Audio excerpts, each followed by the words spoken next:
বিশ্ববিদ্যালয়ের দাবিটি একটি যৌক্তিক দাবি, আপনাদের নিজস্ব একটা ক্যাম্পাসের দাবি একটা যৌক্তিক দাবি। এখানে হতাশা ছড়ানোর কিছু নেই যে আমরা এত বছর যাবৎ চেষ্টা করছি। বাংলাদেশে কোন জিনিসটা অনেক বছর যাবৎ চেষ্টা না করলে হয় আমাকে বলেন তো? শুধু আপনারা চেষ্টা করছেন, আরও অনেক বিশ্ববিদ্যালয় এরকম চেষ্টা করছে। এই যে আমরা সংস্কারের কথা বলি, এটাই হচ্ছে বিষয় যে আমাদের কাজগুলো, জনসেবাগুলো, সেগুলো যেন আমরা সঠিক সময়ে সঠিক কাজটা করতে পারি। এবং আমাদের একটা বাংলায় একটা কথা আছে, স্থান কাল পাত্র, এটা বিবেচনা করেই সব কিছু আমাদেরকে সিদ্ধান্ত নিতে হয়। আমি আপনাদের এই প্রকল্পটা একনেকে উঠেছিল, আপনাদের বিশ্ববিদ্যালয়ের একটা নিজস্ব ক্যাম্পাস লাগবে, এটার ব্যাপারে কারোরই কোনো দ্বিমত নেই। আমাদের শুধু এখানে এসে দেখা যে জায়গাটা আসলে কেমন, জায়গাটা কতটুকু উপযুক্ত।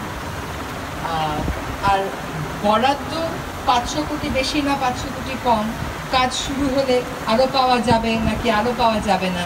আপনারা তো তাও 500 কোটি পেলেন, আমার অনেক বিশ্ববিদ্যালয় আছে তারা কিছুই পায়নি এখনো পর্যন্ত।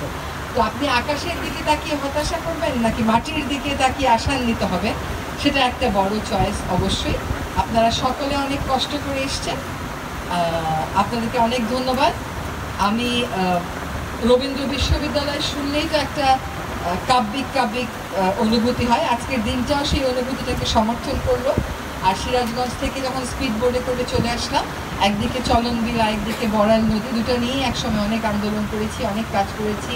স্থানীয় সম্প্রদায় যখন আন্দোলন করেছি তাদেরকে আইনি সহায়তা দিয়েছি।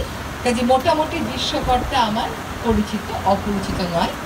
আমি আপনাদের শিক্ষা জীবনের সার্বিক কল্যাণ কামনা করি। আমি আজকে যারা এই অনুষ্ঠানের আয়োজন করেছেন, আমাদের এই পরিদর্শনের আয়োজন করেছেন, তাদেরকে আন্তরিকভাবে ধন্যবাদ জানাই। সিরাজগঞ্জ শহরকে মানুষ কিন্তু চিনে যমুনা পাড়ের শহর হিসাবে, সিরাজগঞ্জ পাবনাকে মানুষ কিন্তু চিনে তাঁতের উৎপাদন স্থান হিসাবে, ভালো মিষ্টির স্থান হিসাবে।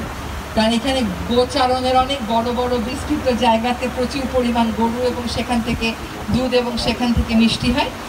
এরপরে যেন সিরাজগঞ্জকে মানুষ চেনে, একই সাথে আপনাদের এই বিশ্ববিদ্যালয়ের মাধ্যমে। আপনাদের এই বিশ্ববিদ্যালয়ের জন্য শুভকামনা রইল। অনেক ধন্যবাদ।